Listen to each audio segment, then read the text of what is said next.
welcome to Murder and Mysteries with Megan. If you're new here, welcome, and if you're not new here, welcome back. I'm grateful for each and every one of you that are here today.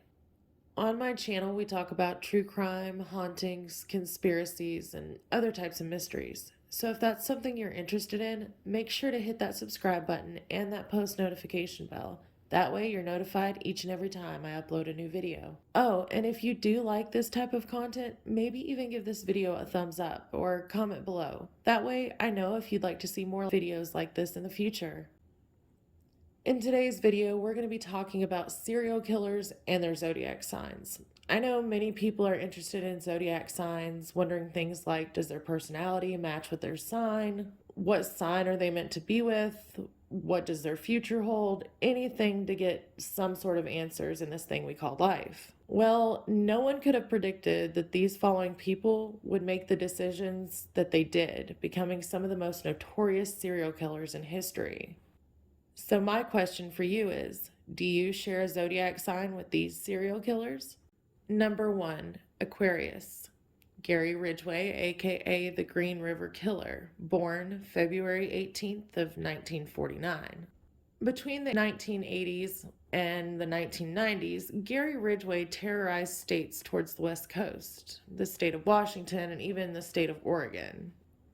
He would prey on those that were vulnerable on the streets. He would pick them up along the highway, making them believe that they could trust him enough to get into his vehicle. Sometimes he would even use a picture of his son to show to them that he was just a kind stranger who had kids and just wanted to help. Once he had them in the vehicle, he would then force himself upon them, and when he was done, he would strangle them and dump their bodies. After being a suspect in the Green River killing for many years, he was actually finally arrested in November of 2001. In November of 2003, he pled guilty to 48 charges of aggravated first-degree murder. In December of that year, he was sentenced to 48 life sentences without the possibility of parole. Another life sentence to be served consecutively, and another 10 years for tampering with evidence due to moving the 48 different victims' bodies. So in addition to the 49 life sentences, he also received an additional 480 years. It was in later interviews after his sentencing that he admitted to taking the lives of 71 different women. He is currently serving out his time in Washington State Penitentiary. Number 2, Pisces. John Wayne Gacy, aka the Killer Clown, born March 17th of 1942. John Wayne Gacy was an American serial killer. Between the years of 1972 to 1978, he tortured, assaulted, and took the lives of at least 33 young men and boys. He would perform as a clown at children's hospitals, charitable events, and he was actually quite active in his community. He would then find his victim, lure them to his house, and have him help him with a magic trick. During this magic trick, he would have them wear handcuffs, for instance, for the trick. Well, awe turned into horror very quickly for his young victims, because he would then force himself on them, torture them before taking their lives by strangulation. Finally, in December of 1978, investigators found 29 of his victims buried various places on his property in Illinois. Some of the victims were even in the crawl space under his home, while 4 of the other victims were found discarded into the Des Plaines River. He was convicted of 33 murders and was sentenced to death by lethal injection in March of 1980. He was then executed on May 10th of 1994. Number 3, Aries. Alexander Pekushkin, aka the Chessboard Killer, born April 9th of 1974. Alexander Pekushkin was a Russian serial killer between the years of 1992 to 2006 in Moscow. He was known to have a really rough childhood after an accident when he was younger that caused his judgment and decision-making to suffer and caused him to become more aggressive. But his grandfather took pity and took him in and taught him how to play chess. He taught him how to play chess to teach him intellectual interests outside of the typical school education.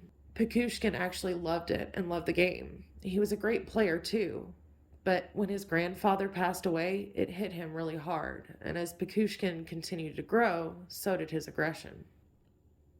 In 1992, he committed his first crime, pushing an elderly woman out of a window. He now had a new goal in mind.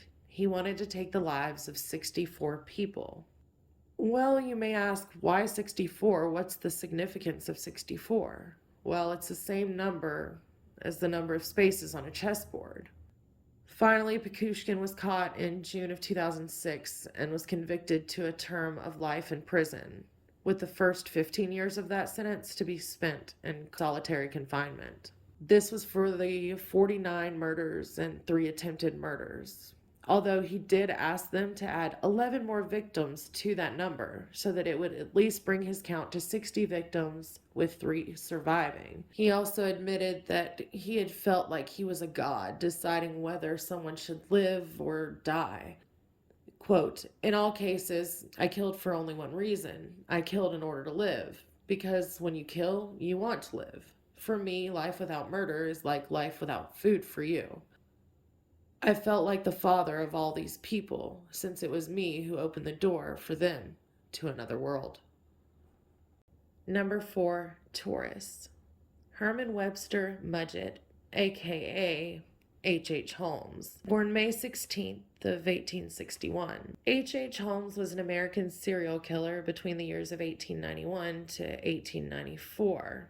Now, Holmes was actually only convicted and sentenced to death for one murder, his business partner and accomplice, Benjamin Peitzel. However, that doesn't mean that it was his only victim. He actually later confessed to 27 other murders. Some believe the actual number to be closer to 200. He was also a con artist, but was most well known for being one of America's first serial killers and for building his own drug store / hotel / apartment building that he used to use to take the lives of his victims. It was later nicknamed Holmes' Horror Castle, with secret rooms, halls, and even chutes to move the bodies around the hotel without others noticing. He would lure in victims by his charm and then take their lives. He would then dissect, burn the bodies in a kiln, or even sell body parts to different medical professionals. After he killed his partner for an insurance scheme, he was finally arrested in 1894. During his time in custody, he told many different stories, even admitting to killing the 27 people. He tried to appeal his case in 1895, but lost, and ultimately his sentence of death by hanging was carried out in May of 1896. Number 5, Gemini. Jeffrey Dahmer, aka the Milwaukee Monster or Milwaukee Cannibal, born May 21st of 1960. Jeffrey Dahmer was an American serial killer who was convicted for taking the lives of 17 young men and boys between 1978 to 1991. During the crimes, he would actually dismember his victims. Some of the crimes even included what seemed like experiments, necrophilia, cannibalism, and even preservation of his victims' bodies. Despite Dahmer's diagnosis of different personality disorders, such as borderline personality disorder, along with other psychotic disorders, he was found fit to stand trial and was found guilty of his crimes. Dahmer was sentenced to 15 terms of life imprisonment in February of 1992. It wasn't until later that he would actually be found guilty of another homicide that he committed in Ohio in 1978 and was sentenced to an additional term of life. However, Dahmer didn't serve much of his sentence before a fellow inmate took his life in November of 1994 inside the Columbia Correctional Institution in Wisconsin. Number 6, Cancer. Anna Marie Hahn, the Angel of Mercy or the Angel of Death. Born July 7th of 1906. Anna Marie Hahn was born in Germany in the early 1900s and later came to the United States when she was in her early 20s. She then met her husband, Philip. Now, Philip ended up getting sick shortly after he and Anna Marie got married to one another. Philip's mother came immediately to see what was going on with her son and insisted on having him taken to the local hospital where she could keep an eye on him. Despite Anna's desperation to keep Philip at home with her, he was still transported to the local hospital. So, while her husband was in the hospital and she was desperate for money, Anna decided she was going to get a job as a nurse aide to care for elderly men. However, it turns out that they all ended up mysteriously getting sick, dying, and even leaving some portion of their estate to her. Well, it was later found during an autopsy of her last victim that they found high levels of arsenic in his system. After exhuming 2 other previous clients of hers, they also found a deadly amount of arsenic in their system as well. She had been poisoning this man who had hired her to help them. In November of 1937, she went to trial where even her own son testified against her. She was found guilty and was sentenced to death by the electric chair. She was executed in December of the following year. Well, everyone, that is it for me for today. I hope you enjoyed today's video, and if you would like to see an extended video on any one of these serial killers later on, make sure to let me know which one in the comments below.